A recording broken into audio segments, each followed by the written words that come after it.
All right, ladies and gentlemen, we are back and we are so excited today to have on with us Bogdan Veliscu from Romania to talk about his book, The Startup Scaling Blueprint. It's all about getting your startup started up correctly and getting it up and go. I believe he's here with us today.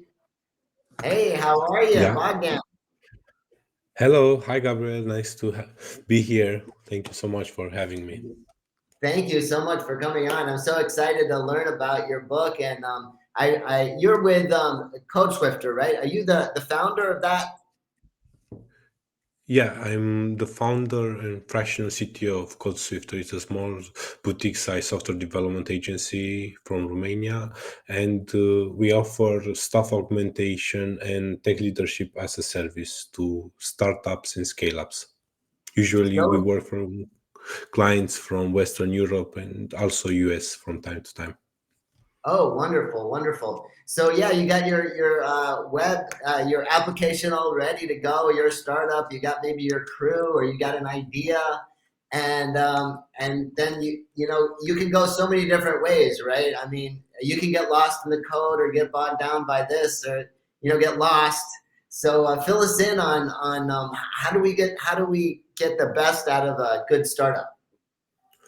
Yeah, for sure. So, first off, when you start working on a product, startup idea, there's a lot of enthusiasm initially, and as time passes, that initial enthusiasm starts to fall down as reality kicks in, and then what you have to do is to figure out what are the most important experiments that you can do to get to a point where you can confirm your assumptions about the market needs.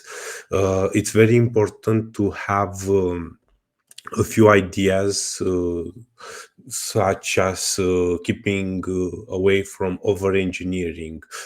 It's never a good idea to uh, work on a over engineered solution where you increase the complexity and the maintenance cost. You have to stay away from incurring too much technical debt, and also you have to have some things in mind from the start, depending on the product, such as monitoring. You need to have monitoring in place such that you don't risk small undetected issue causing bigger problems along the way. And after that, basically, you have kind of definition for what it takes to have a product solution fit, and with that you can go ahead and define what would it take to have a product market fit. And basically you kind of define the functional and non-functional requirements for the MVP that is going to be needed to get to that product market fit. At this point, you most likely have limited resources, and technology choices will need to be very cost effective and scalable. In some cases, you might want to test the demand for a specific idea just by throwing out their landing page and see if there is any kind of interest for your idea. Right, right. Yeah, there's so many And different things that need to be done, and looking and having that information, like your book, the Scaling Blueprint, just to read through it. It seems like that as a preparation, because you got this yeah, big idea. It's one thing to have it in your head, and it sounds like, oh, I'm using this in my head, and but then you sit down right with everybody, and you're like, oh, okay. yeah. One thing, like a common recurring theme I found in discussion with founders all over the place, but especially in gatherings such as SASTOC, was the idea of falling in love with the problem, not with the solution, because it keeps you closer to the end user, to the customer eventually. And if you focus on that, you can iterate using the approaches from the lean startup, and eventually you will be able to provide them with enough value such that they can uh, become a customer for your product. Now, would you recommend your book, just for founders or more CTO types, or just both? Everybody should read it who's involved. So the book initially was meant to be quite a lot shorter than it actually got, and I ended up adding details after details on various aspects that I wanted to touch that were related to the scaling of startup. And I always had in mind to provide as much value as possible for the tech founders, but not necessarily the tech people involved in a tech startup. Right. So it should provide quite a lot of value for the other executives, but I also wanted to give some value, some tactics for the more technically inclined, like the CTOs and the likes of it. And yeah, I think it's a good starting point for quite a few things. It Yeah. covers quite a lot of topics that are helpful when you want to do the right things in a startup.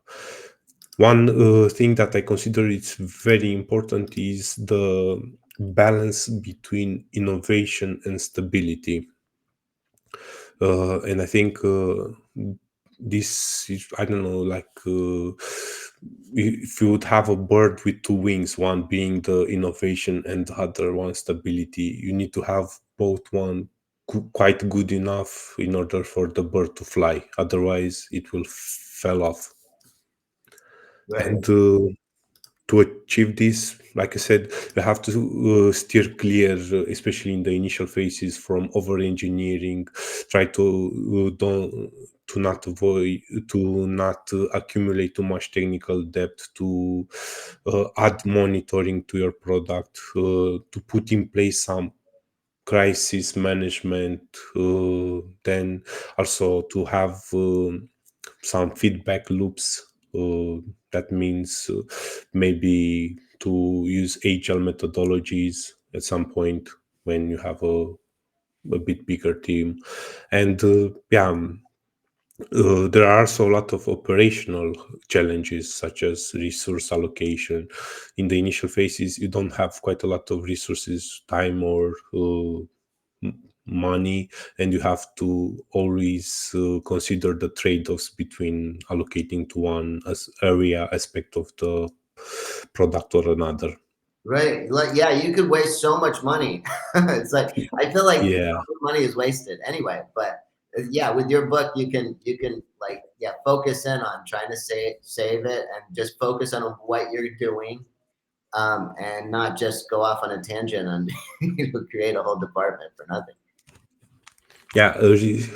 Other than resource allocation, it's also when you kind of get a bit more stability, you have to focus on process management, like setting up good repeatable processes that can be used by a different team member once you have that possibility, because eventually you will have to increase the team. As you increase the team, you have to put some solid foundations for preserving the culture, because the culture is kind of hard to keep as the team grows, especially if it grows quite fast.